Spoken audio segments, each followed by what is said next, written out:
Glória a Deus. Estamos indo então para o capítulo 2 do livro de Atos dos Apóstolos. Capítulo 1 já foi um grande ensinamento, o início da igreja primitiva.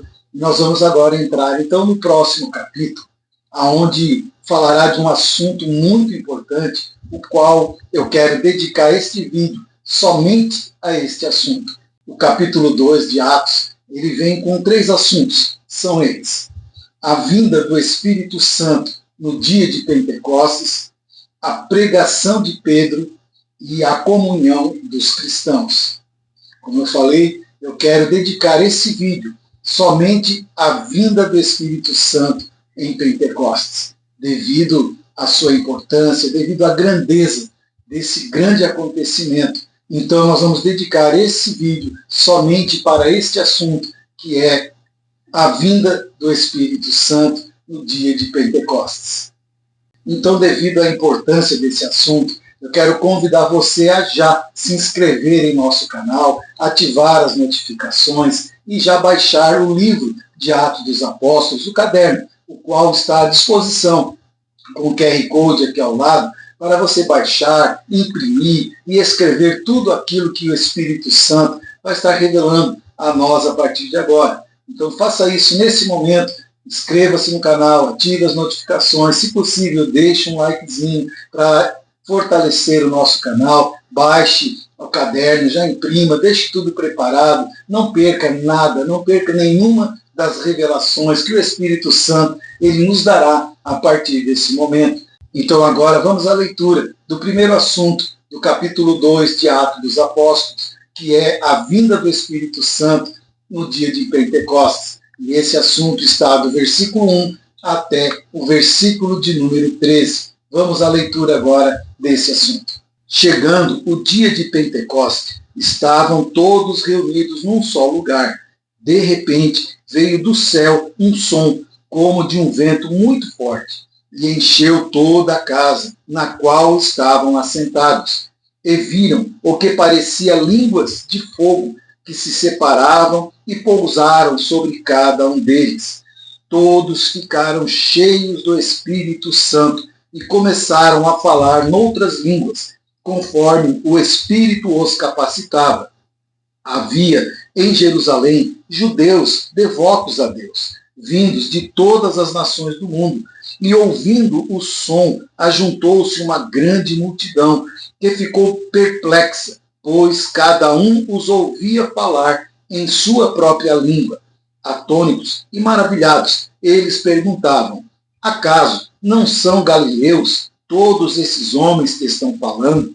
Então, como os ouvimos cada um de nós em nossa própria língua materna? Partos, medos, elamitas, habitantes da Mesopotâmia, Judéia e Capadócia, do Ponto e da província da Ásia, Frígia, Panfilha, Egito e das partes da Líbia próximas a Cirene, visitantes vindos de Roma, tanto judeus como convertidos ao judaísmo, cretenses e árabes. Nós ouvimos declarar as maravilhas de Deus em nossa própria língua. Atônitos e perplexos, todos perguntavam uns aos outros: o que significa isso? Alguns outros, todavia, zombavam e diziam: eles beberam vinho demais. Atos 2 é um dos capítulos mais importantes deste livro, porque ele narra basicamente 2 grandes assuntos. Primeiro, ele narra o dia de Pentecostes, cerca de 50 dias após a ressurreição de Cristo. Lembrando que Cristo ele morre e ao 3º dia ele ressuscita. Depois ele fica mais 40 dias aparecendo aos seus. E depois ainda os discípulos, eles vão para Jerusalém e ficam mais 7 dias orando, esperando a descida do Espírito Santo, fechando assim os 50 dias de Pentecostes. E o segundo assunto que faz desse capítulo um capítulo muito importante é que ele marca a capacitação dos discípulos para a grande missão, conforme o que está escrito em Atos 1, versículo 8, que diz assim: mas receberão poder quando o Espírito Santo descer sobre vocês, e serão minhas testemunhas em Jerusalém, em toda a Judéia, Samaria e até os confins da terra. Entendamos que aqui é a inauguração desta nova era, aonde agora o Espírito Santo, ele habita dentro de nós. Nós vamos ver ainda a diferença que há entre o Espírito Santo no Velho Testamento e o Espírito Santo agora no Novo Testamento. Como falamos, agora é este novo tempo, onde o Espírito Santo agora habita dentro de nós. E pelo fato do Espírito Santo agora habitar dentro de nós, quando ele entra em nós, quando ele habita em nós, grandes coisas acontecem. Assim como nós, quando adentramos numa casa e habitamos numa casa, nós a reformamos, nós a mobiliamos, nós a decoramos conforme a nossa vontade. Assim, queridos, é o Espírito Santo, quando ele habita agora em nós, grandes transformações acontecem. E eu quero agora meditar em algumas dessas transformações que o Espírito Santo ele faz na vida daquele a qual ele habita. Primeira grande transformação é uma transformação interior, começando pela renovação da mente. Conforme diz lá em Romanos, capítulo 12, versículo 2, que diz: não se amoldem ao padrão deste mundo, mas transformem-se pela renovação da sua mente, para que sejam capazes de experimentar e comprovar a boa, agradável e perfeita vontade de Deus. Essa seria, então, a primeira grande transformação interna que o Espírito Santo realiza quando ele habita na vida de alguém. É a transformação da mente, é uma transformação na maneira de pensar, na maneira de ver esse mundo. O Espírito Santo ele muda a nossa cosmovisão, ou seja, a maneira como nós vemos este mundo. Essa é a primeira grande transformação interna que o Espírito Santo faz por habitar dentro de nós. A transformação da nossa mente. Nós começamos a ver e a entender que não tem como nós nos amoldarmos mais ao padrão deste mundo. O Espírito Santo, ele muda a nossa mente, ele muda a nossa visão, ele muda a maneira de nós pensarmos, e isso é a primeira transformação que ele faz dentro daquele que ele habita. Após isso, ele começa a fazer agora uma grande transformação interior e profunda. O Espírito Santo, ele não faz mudanças superficiais, ele não muda apenas a roupa, ele não muda apenas locais aonde nós vamos, deixamos de ir. Não, ele muda profundamente e internamente. A mudança do Espírito Santo começa de dentro para fora, nunca de fora para dentro. Primeiro, ele muda aqui dentro e depois ele vai transformando e a mudança se torna exterior. Mas ele começa primeiro com uma grande transformação interna e profunda, lá dentro da nossa alma. Ele começa a transformar, ele começa a criar uma revolução santa dentro de nós. E com o tempo que ele habita dentro de nós, começa a se manifestar o fruto do Espírito Santo, aonde ocorre a transformação do nosso caráter. Caráter este que só pode ser mudado pelo Espírito Santo. O homem por si só, ele não consegue mudar esse caráter. Lembrando que o caráter, ele é a formação da pessoa, né, conforme a vida dessa pessoa, o ambiente onde ela foi criada, os costumes que ela foi criada, tudo que ela viu, tudo que ela aprendeu, isso foi gerando nela um caráter. E somente o Espírito Santo pode transformar o caráter dessa pessoa. Então, quando ele habita em nós, ele faz essa mudança através do fruto do Espírito Santo. São 9, são eles: amor, alegria, paz, paciência, bondade, fidelidade, mansidão e domínio próprio. E são cultivados ao longo de um tempo de comunhão entre nós e o Espírito Santo. Esse fruto provém do Espírito Santo, mas é necessário que eu e você venhamos cultivá-los para que cada dia mais eles venham florescer na nossa caminhada. Outra grande transformação que o Espírito Santo faz na vida daquele a qual ele habita é o preenchimento do vazio existencial. Quantas pessoas hoje sofrem com este vazio existencial. Ao olharmos para ela de uma maneira normal, nós vamos ver que pessoas que têm tudo para ser feliz, tudo que alguém poderia dizer que precisa para ser feliz, pessoas que possuem tudo isso, mas lá no interior são pessoas vazias, são pessoas tristes, são pessoas pensando até em suicídio, pessoas que tentam parar tudo, acabar com a sua vida. Por quê? Porque existe dentro dessas pessoas um vazio existencial, um vazio que dinheiro não preenche, que bens materiais não preenche. É um vazio a qual somente o Espírito Santo, quando ele habita na pessoa, ele consegue preencher esse vazio e torna essa pessoa feliz, alegre, torna essa pessoa uma nova criatura, cheia de paz, cheia de alegria, para a glória de Deus. Tudo que nós falamos até aqui é tudo dentro da transformação interior. Acontece aqui dentro de nós. Mas o Espírito Santo vai além dessa transformação interna. Ele também nos garante uma comunhão contínua, que funciona como um relacionamento de amizade, a qual ele mesmo nos dá orientação, consolação e transformação. Então, nessa comunhão contínua, o Espírito Santo ele nos dá orientação, ele nos mostra, ele fala conosco, nos orientando em decisões importantes, em decisões que muitas vezes mudam a nossa caminhada, mudam a nossa história. Quando temos o Espírito Santo habitando em nós, ele nos traz orientação, também nos traz consolação nos dias de provação, nos dias de luta, nos dias de perseguição. O Espírito Santo, por estar habitando em nós, ele traz a consolação, ele traz paz, ele traz alívio, ele traz esperança. Por isso, queridos, é importante que ele habite dentro de você, dentro de cada um de nós, e também traz a transformação. Como nós falamos aqui no primeiro ponto, essa transformação interna, não externa, mas uma transformação interna. E por último, quero pontuar aqui que ele também é a garantia da nossa vida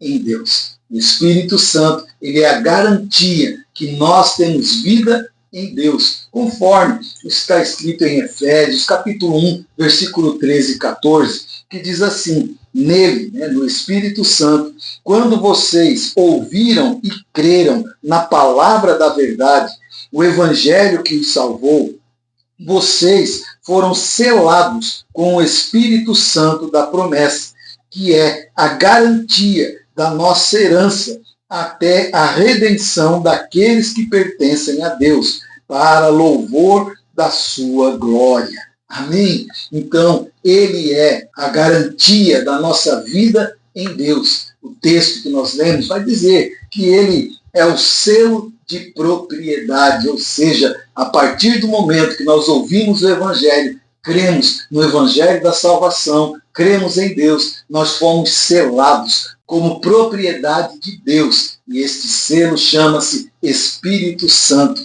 Ele é o nosso selo de propriedade. Ei, você tem dono, você não é alguém perdido, você não é alguém jogado de qualquer maneira. Não, você tem dono, e o dono é o Senhor, é o nosso Deus. E a garantia disso é que você está selado com o Espírito Santo de Deus. Também diz esse texto que ele é o penhor da graça. Ele, o Espírito Santo, é a garantia que Deus cumprirá as suas promessas. Ele é a garantia que nós alcançaremos a vida eterna com o nosso Deus. E por último, esse texto vai dizer que ele é a nossa união indivisível com Deus. Pense, a nossa união com Deus pelo Espírito Santo é tão profunda que é uma garantia que nós não seremos separados de maneira alguma. Somente se nós mesmo desejarmos, se nós nos afastarmos. Mas, tirando isso, se nós desejarmos continuar com Deus,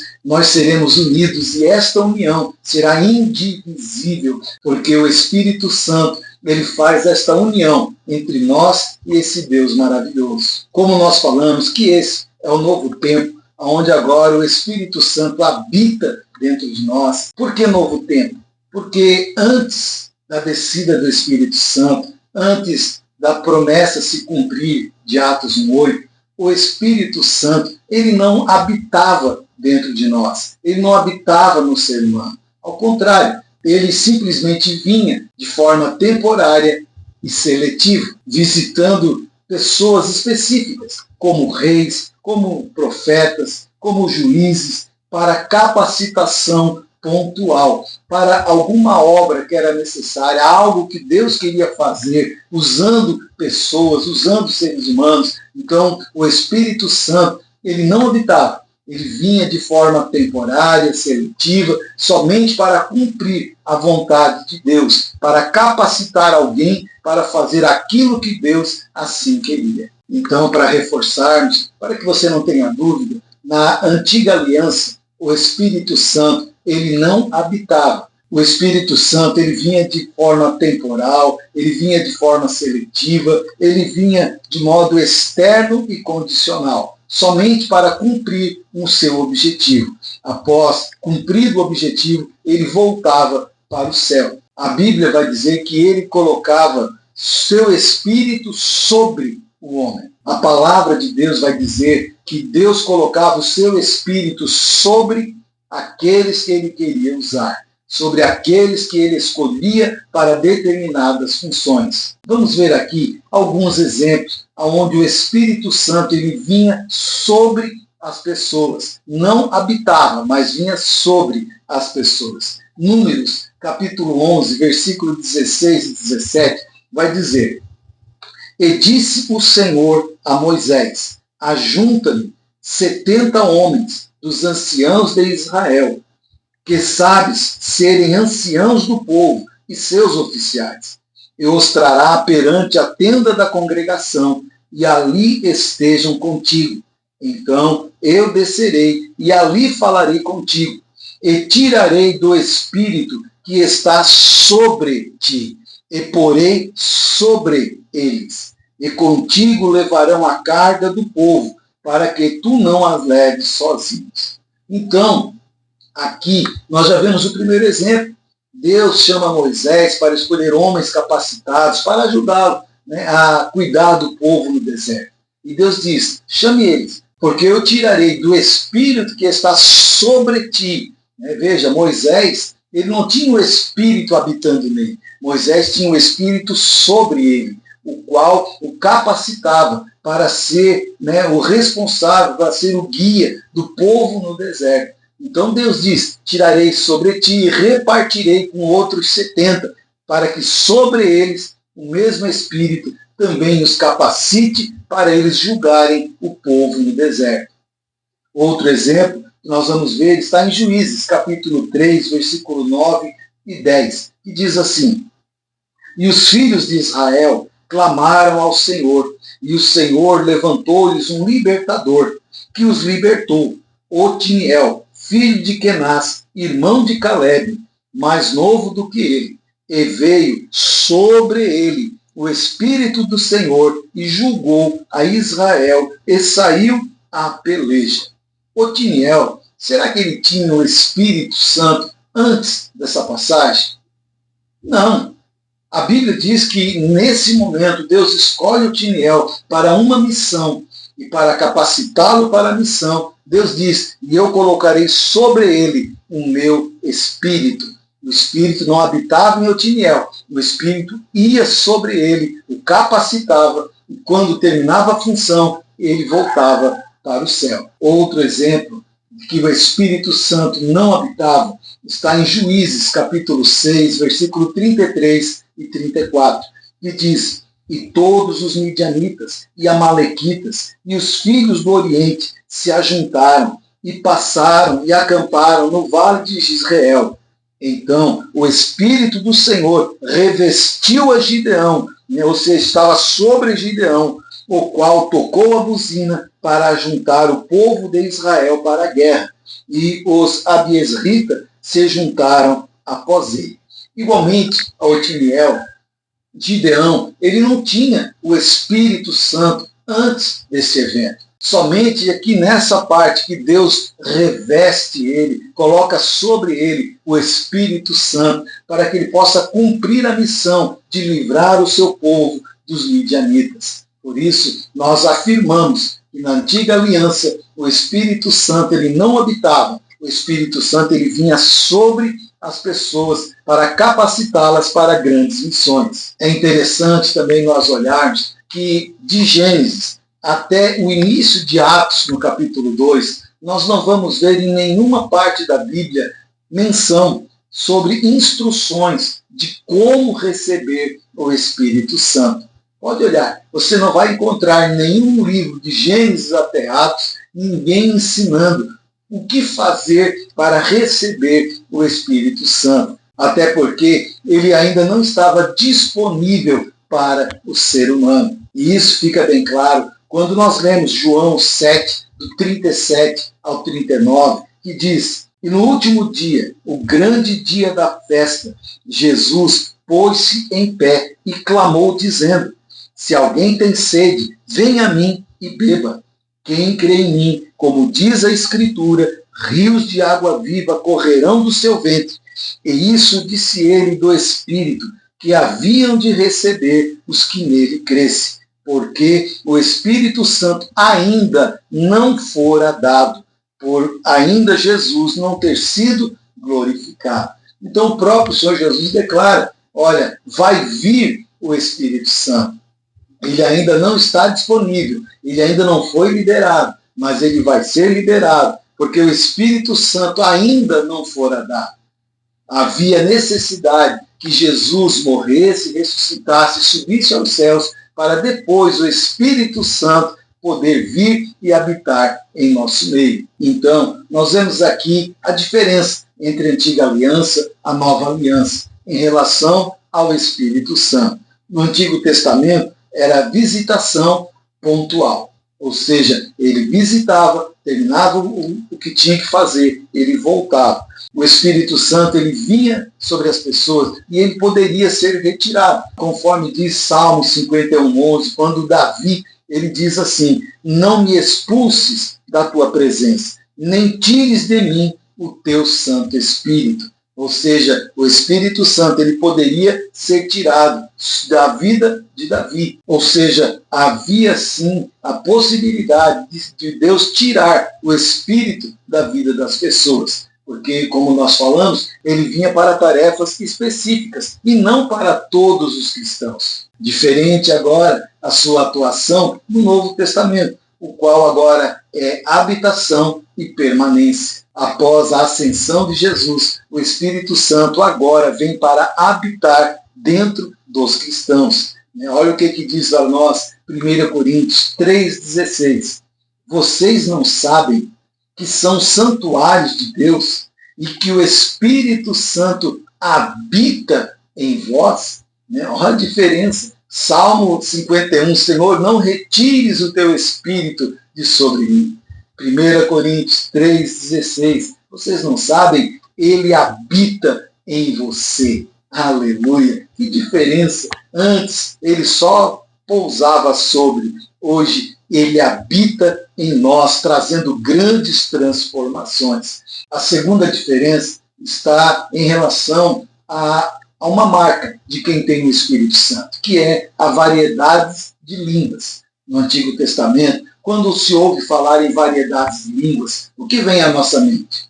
Vem a Torre de Babel, quando Deus desce e Deus confunde as línguas. Cada um fala uma língua, cada um fala outra língua. E essa transformação, essas variedades de língua, elas trouxeram separação. Cada um foi para um lado, se espalharam sobre a terra por causa da variedade de língua. Quando olhamos no Novo Testamento agora, essa marca do Espírito Santo, que é a variedade de língua, ao invés de espalhar essa variedade de língua, ela agrega, ela une as pessoas. E diferente de Babel, aonde ninguém se entendia, aqui, no dia de Pentecostes, quando eles começaram a falar em línguas, os estrangeiros se achegaram, porque todos ouviam os discípulos falarem em línguas diferentes, cada um conforme a sua língua. Então veja essa diferença. No Antigo Testamento, essa variedade de língua separou. No Novo Testamento, em Pentecostes, essa variedade de língua uniu, atraiu as pessoas. Essa é outra grande diferença que nós vemos em relação ao Antigo e ao Novo Testamento.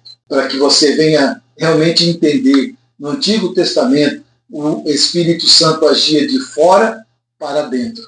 Ele capacitava as pessoas para que dentro delas, depois, elas pudessem fazer a obra. No Novo Testamento, o Espírito Santo capacita de dentro para fora. Ele transforma a pessoa para que a pessoa possa executar alguma coisa. Então, essa praticamente é a grande diferença do Espírito Santo lá e o Espírito Santo aqui. Em Atos 2, nós vamos ver aqui 3 marcas em relação ao derramamento do Espírito Santo. O início desse novo tempo foi testemunhado por 3 símbolos. Quais são eles? O vento, o fogo e as línguas sobrenaturais. O vento simboliza a chegada do Espírito. Ele chegou como vento impetuoso, ele chegou como vento. O fogo simboliza derramamento dos dons espirituais. E as línguas sobrenaturais simbolizam a abundância desse derramamento. Você está vendo agora aqui um mapa, né, dos povos que estavam presentes no dia de Pentecostes. São eles: partos, medos, etamitas, habitantes da Mesopotâmia, da Judéia, Capadócia, do Ponto e da província da Ásia, de Frígia, de Panfília, do Egito, da Líbia, Cirene, de Roma, cretenses e árabes. Todos esses povos estavam ali reunidos em Jerusalém por causa da festa de Pentecostes. No derramamento do Espírito, nós vamos ver agora a abrangência do Espírito Santo atraindo essas pessoas, e todas elas começam a entender na sua própria língua o que o Senhor estava fazendo e falando naquele momento. Eu quero mostrar para você também agora uma linda tipologia que a Bíblia faz em relação ao Espírito Santo. Está lá em Gênesis, capítulo 8, do versículo 7 ao versículo 12.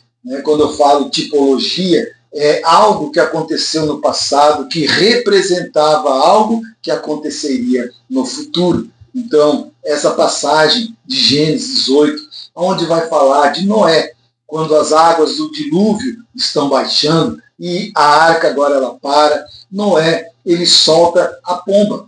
Ele solta a pomba 3 vezes, a pombinha, ela vai, volta, depois vai e não volta mais. E nessa passagem nós vemos uma grande tipologia do Espírito Santo. Vamos ver? A primeira saída da pomba, ela saiu da arca e regressou, porque não encontrou lugar para pousar. Então, primeira saída, Noé solta, a pombinha vai, ela voa, ela dá sua volta e ela retorna para a arca, porque ela não achou ninguém, lugar onde ela poderia pousar. A segunda saída da pomba, Noé, ele solta a pombinha e a Bíblia diz que ela vai e ela volta no final da tarde. Olha o detalhe, ela volta no final da tarde. Por que final da tarde? Porque é o horário que tipifica o momento da morte de Jesus Cristo. Então, Noé solta a pombinha pela segunda vez, ela vai e ela só volta no final da tarde.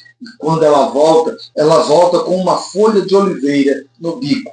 Sabe o que isso representa? Ela vai, volta, final da tarde, quando Cristo havia morrido, e aquela folhinha era Cristo simbolizando a primazia dos que voltariam para o céu. E a terceira saída da pomba, a Bíblia diz que Noé, ele pega pela terceira vez, solta a pombinha, ela vai e não volta mais. Ou seja, achou lugar para pousar e não precisou voltar. Então, olha que tipologia linda. O Espírito Santo, ele vem, usava as pessoas, ficava sobre as pessoas e voltava para Deus. Na segunda saída da pomba, ela vai e ao final da tarde ela volta com Cristo, Cristo voltando para o Pai.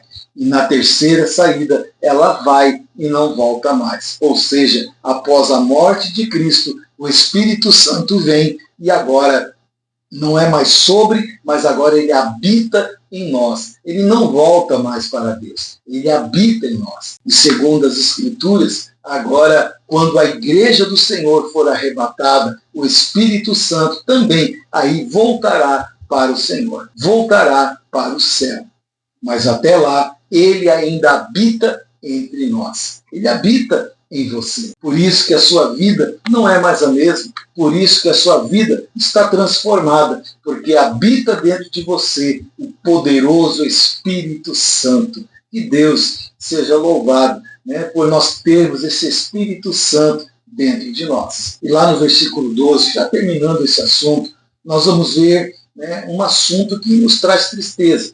Porque nós vamos ver um mesmo cenário, mas pessoas vendo esse cenário de maneira diferente, onde os discípulos cheios do Espírito Santo, falando e profetizando em línguas estranhas, o povo que estava ali, uma grande maioria, olhou para eles e disse: estão bêbados, estão fora de si.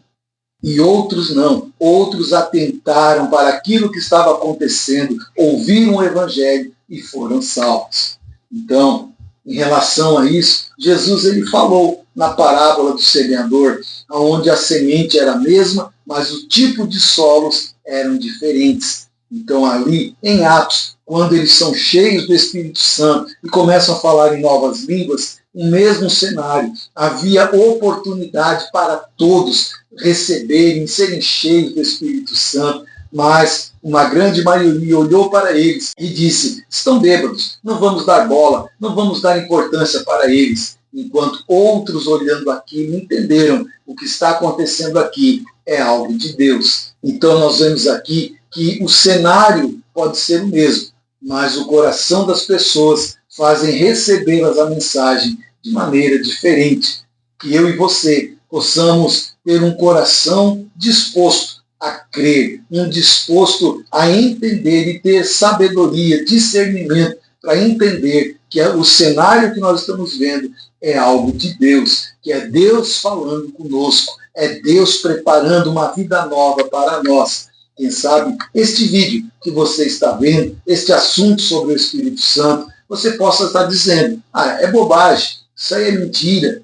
Mas outros, quem sabe, estão olhando esse vídeo, estão dizendo: meu Deus, que Espírito Santo maravilhoso, que palavra maravilhosa. E esta palavra pode gerar frutos na sua vida. Essa palavra pode gerar transformação na sua vida, porque você entendeu que você hoje é templo do Espírito Santo. Amém? Então esse foi o primeiro assunto. Nós vamos terminar aqui, para o vídeo não ficar muito longo. Nós dividimos então o capítulo 2 do livro de Atos, né? Vamos fazer em 2 vídeos. Esse primeiro eu dediquei somente ao Espírito Santo, porque ele é poderoso, porque é muito importante nós termos esse conhecimento sobre o Espírito Santo. E no próximo vídeo nós vamos falar sobre os 2 outros temas do capítulo 2 do Evangelho de Mateus, que é a pregação de Pedro e a comunhão entre os cristãos. Então, se você ainda não é inscrito nesse canal, inscreva-se em nosso canal, Ministério V-Church, ative as notificações, deixe o seu like, também te peço, deixe um comentário,